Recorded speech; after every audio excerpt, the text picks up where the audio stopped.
¿Cómo están mis queridas personas del otro lado de la pantalla? Me da mucho gusto estar aquí con ustedes otra vez. Ha sido, híjole, una jornada larguísima para poder llegar aquí con ustedes. Hace mucho tiempo que no se grababa otro episodio de esta serie de capítulos sobre la vergüenza fisiológica desde la perspectiva somática. Pasó la vida, pasaron muchas cosas, hubo mucha experiencia que ha ido informando también este tema en mi vida personal y con la gente con quienes trabajo. Y esta sesión en particular es, a mi punto de vista, muy importante porque ya vimos un poco qué es la vergüenza fisiológica y por qué es importante hablar de ella, pero no hemos tocado todavía el tema de cómo se libera o cómo se integra, porque no es que estemos buscando no sentir la vergüenza, sino poder integrar este patrón fisiológico que se queda congelado en el cuerpo como si fuera un eco que se repite y se repite una y otra vez. Entonces, en este capítulo vamos a hablar del poder de la mirada del otro como medio de integración de este patrón fisiológico. Vamos a hablar de qué quiere decir integrar y qué quiere decir liberar. Y vamos a hablar también un poco de este acercamiento somático. ¿Por qué es que funciona el acercamiento somático en la terapia cuando estamos tratando de trabajar con este tipo de cosas? Entonces, gracias por estar aquí escuchando este capítulo. Ahora sí, ya hablamos en los capítulos anteriores sobre cómo se manifiesta la vergüenza fisiológica y cómo se libera.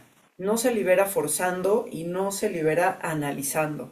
Definitivamente analizándola es la manera en la que menos se libera la vergüenza crónica fisiológica. Hay un aspecto de todo este acercamiento somático de desarrollo que tiene que ver con el otro, con la otredad y con la vinculación. Y este acercamiento pues se basa en cómo se desarrollan las partes más humanas de nuestro cerebro postparto.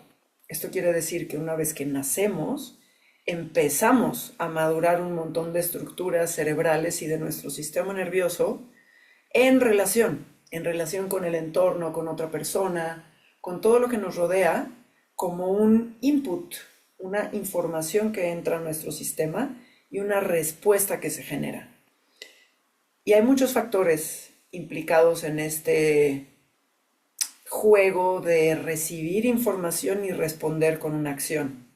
Y aquí es en donde entra el tema del trauma visto desde la somática, porque como ya hemos visto en capítulos anteriores, no estamos hablando de trauma como situaciones difíciles que nos sucedieron. Las situaciones difíciles tienen un potencial traumático, pero cuando hablamos de trauma en este contexto, estamos hablando de cómo esta información que entra a nuestro sistema genera una respuesta a partir del peligro que se repite una y otra vez y se queda enclochada o congelada aun cuando somos adultos y el peligro ya no está ahí.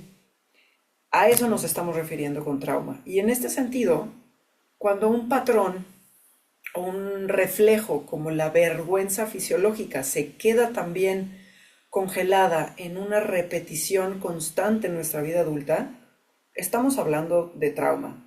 Vamos a nombrarlo como un patrón congelado. Y específicamente la vergüenza, como ya hemos visto, protege otras cosas, protege creencias profundas y protege sensaciones y emociones que nuestro sistema nervioso y nuestro organismo, incluyendo nuestra psique, no aprendieron a través de la experiencia y todos los condicionamientos que se requieren, no aprendieron a sentirla, experimentarla y saber que todo está bien y que podemos experimentarla y generar resiliencia hacia ella. Entonces, la vergüenza, más que una emoción, Es este reflejo que aparece cuando sentimos que algo que está mal en nosotros, entre comillas, amenaza la vinculación o la conexión. ¿Con quién? Pues sobre todo con nuestros cuidadores más importantes, que en este caso vendría siendo en primera instancia nuestra madre, nuestro padre, nuestros hermanos, nuestros primos, etcétera. Y esta propuesta que les estoy haciendo hoy es el experimentar liberar la vergüenza a través de que alguien pueda vernos y quedarse ahí presentes, sin juicio, sin miedo y sin rechazo a la vergüenza. Y eso suena súper sencillo, pero no lo es. Porque esto es algo que en teoría debió haber ocurrido con estos primeros cuidadores, especialmente con nuestra madre biológica. Cuando surge esta vergüenza a partir de la humillación, de la burla, de la crítica, del juicio de nuestros cuidadores, obviamente proveniendo de sus propios prejuicios, creencias, condicionamientos y demás, nuestro cuerpo aprende a encogerse, nuestra voz aprende a callarse, la garganta a cerrarse, etcétera, etcétera, etcétera. Pero cuando podemos, como cuidadores principales, padres, madres, mirar esta vergüenza y estar ahí presentes sin el juicio y sin aumentarla y sin querer que se quite, la vergüenza puede ser vista y entonces nosotros podemos permitir ser vulnerables ante la mirada de alguien más. Y esta mirada de alguien más es un contenedor simplemente que puede darle a nuestro inconsciente la sensación de que está bien estar sintiendo lo que estoy sintiendo y que no pasa nada, porque no hay en el otro una respuesta que a mí me dé la información de que esto que estoy expresando es peligroso o es rechazado. Y la vergüenza, como casi todas las otras sensaciones, no se integra en soledad. Casi nada se integra en soledad. Nosotros tenemos esta creencia cultural generacional de que necesitamos sanar, aprender y entender solos y que eso es una virtud, como independientes, fuertes, que no hay que llorar, que podemos resolver por nuestra cuenta. Y la cuestión aquí es que la vergüenza, como muchos otros reflejos fisiológicos que implican movimiento emocional, es un reflejo relacional. Eso quiere decir que nace en relación y solo en relación se puede reintegrar, reorganizar. Entonces, esto viene de la infancia, como muchas cosas, como programaciones que se quedan instaladas. Y esta programación, de cuando éramos pequeños, básicamente recibió la información de que algo fue mirado con rechazo, con desconexión vincular, y el cuerpo responde en consecuencia. Este encogimiento o congelamiento queda grabado automáticamente. Y el punto es que de adultos, aunque no haya este mismo peligro, el cuerpo sigue escondiéndose ante la mirada de una otredad. Y esa otredad puede ser de nuestros amigos, pero principalmente de nuestra pareja, principalmente de nuestra madre, aunque tengamos 40 años, o principalmente de nuestros jefes de trabajo.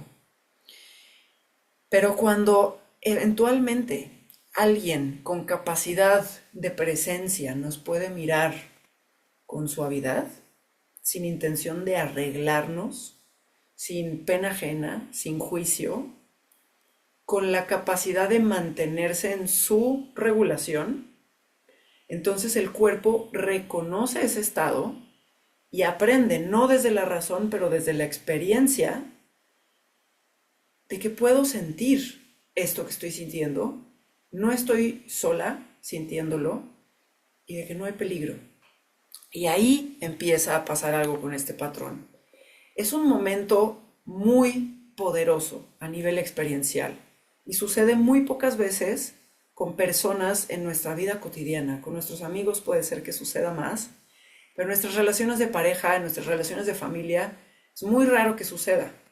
Aquí es en donde entra la posibilidad del acompañamiento somático, en donde puede haber una recreación de esta mirada primordial que requerimos para poder atravesar estas experiencias siendo acompañados y atestiguados. Pero si nos llega a suceder en nuestras relaciones íntimas, personales, para empezar, hay una primera respuesta de defensa cuando surge esta vergüenza, porque el cuerpo y el inconsciente tienen mucho miedo de ser vistos vulnerables. Tienen mucho miedo de ver, tienen mucho miedo de dejar ver que sí tenemos eso que nosotros consideramos que es un defecto, que en algún momento de nuestra historia interpretamos que algo estaba mal en nosotros y que eso que está mal pone en riesgo nuestras relaciones primordiales. Por eso es tan difícil lograr dejarnos ser vistos en vulnerabilidad ante la mirada del otro. Pero la mirada del otro, desde esta presencia, es un punto de reorganización muy profunda. Y otra vez, no estamos hablando de cualquier mirada, no estamos hablando de exponernos bruscamente a ser vistos en un tipo performance social con nuestra vergüenza expuesta en un espacio en donde realmente nos sentimos una seguridad íntima. Estamos hablando de una mirada en donde hay una acción intencionada de estar. Y en ese momento, el sistema nervioso recibe una información nueva. Y la contracción del no puedo mostrarme porque si me muestro se va a romper esta relación, se empieza a suavizar. Y esto es fisiológico, es una sensación muy fuerte dentro del cuerpo, el poder pausar en medio de una discusión con una persona a quien amamos y poder decir, dame un segundo para respirar porque está aflorando mucha vergüenza. Me da mucha vergüenza ser vista así. Y pedirle a la otra persona que pausen y permitirte a ti misma, a mí, en ese momento que esta ola de sensación surja y se exprese. Y a veces se expresa con lágrimas, a veces con un suspiro, a veces con contracción muscular de la cara, a veces con ligero temblor, a veces con hacerse bolita por suficiente tiempo hasta que se atraviesa y se va. A veces es súper imperceptible y muy sutil, pero este atravesarlo o dejar que nos atraviese con alguien más, lo que genera es un espacio de mucha más vulnerabilidad. Y entonces podemos volver a respirar, o regresa una sensación de calor, o regresa la conexión de la mirada. Y no necesitamos que la otra persona haga algo, pero su presencia permite el contenedor para que algo congelado adentro de nosotros se movilice. Eso es el poder de la mirada de la otra persona cuando estamos trabajando cuando estamos explorando sensaciones congeladas como reflejos que se quedaron ahí encerrados. Ahora, necesitamos para esto entender la gran diferencia entre el entendimiento racional y la experiencia presente. Muchas veces, muchas personas creemos que sanar es entender lo que pasó y acomodarlo con una claridad mental. Y eso tiene su función. Es muy útil tener claridad sobre lo que sucedió y poderlo acomodar en lugares racionales. Pero aquí de lo que estamos hablando es de una reparación vincular. Y esta reparación vincular no es a través del análisis, sino de la experiencia presente. Y cuando trabajamos con la vergüenza crónica, estamos trabajando con una experiencia que está viva en este momento, que se recrea una y otra vez en nuestros vínculos. Pero cuando surge esta vergüenza, Sobre todo me voy a enfocar en relaciones de pareja porque es en donde más surge. Cuando surge la vergüenza desde una situación que yo estoy interpretando como una recreación de lo que yo creo de mí, inmediatamente va a surgir la defensa. Y el primer paso es darme cuenta de cuáles son esas defensas. Ni siquiera estoy hablando de controlarlas, de no defenderse o de hacer algo distinto. Estoy hablando de una exploración con curiosidad. Y esta exploración es en qué momento pasa algo con mi pareja en donde siento esta sensación interna que cada quien reconocerá, que puede ser de contracción, que puede ser de algo que quema por dentro, o que puede ser de un impulso de cortar con todo o de salir corriendo. Y en ese momento, ¿qué hago yo? ¿Me cierro? ¿Me voy corriendo? ¿Pongo la relación en jaque o en riesgo diciendo, pues entonces se acabó, porque estoy inconscientemente previniendo que sí se acabe? ¿Qué es lo que yo hago? Y en ese momento en donde empiezo yo a reconocer, ah, estoy en este momento en una defensa, podemos empezar a conectarlo con la vergüenza. Lo que queremos no es analizar la defensa ni analizar la vergüenza, sino darme cuenta, bajando la velocidad, de que estos impulsos reactivos surgen de un lugar de dolor y de vergüenza. Y todo lo que surge en acción desde un lugar de dolor y de vergüenza genera dolor y despierta la vergüenza en la otra persona. Y empezamos ahí a vincularnos desde estos lugares defensivos en donde ya nadie está viendo a nadie.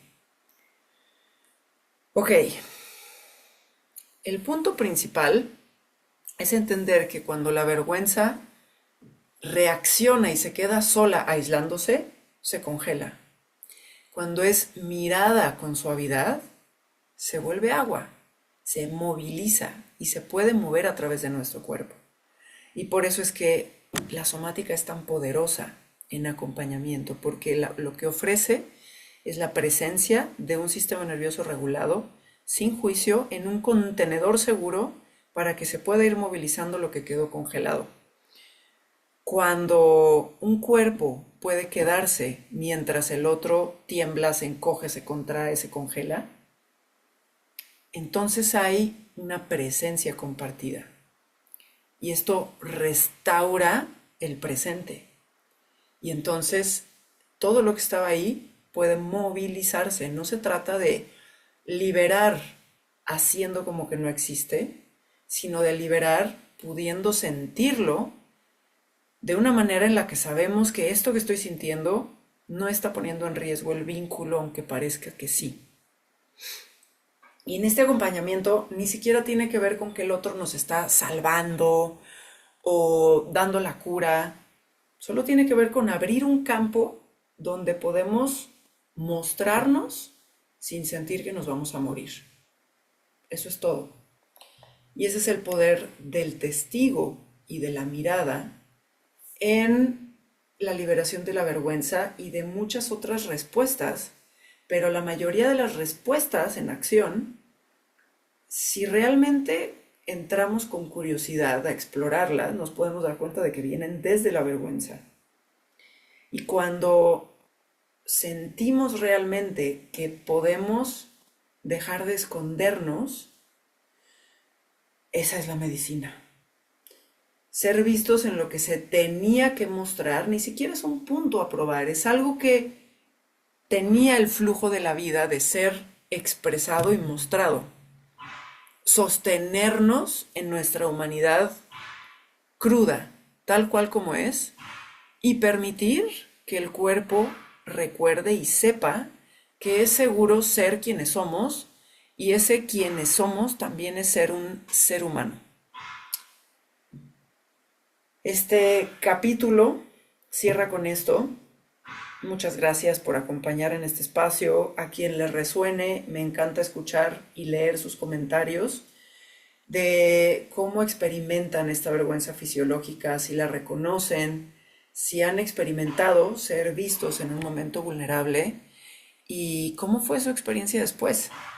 También compartir esta experiencia, aunque sea en un foro digital, es una forma de liberar un poco de la presión interna que se carga sosteniendo las piedras que traemos arrastrando. Nos vemos en el próximo capítulo para cerrar con esta serie de la vergüenza desde la somática. Les dejo un abrazo y hasta la próxima.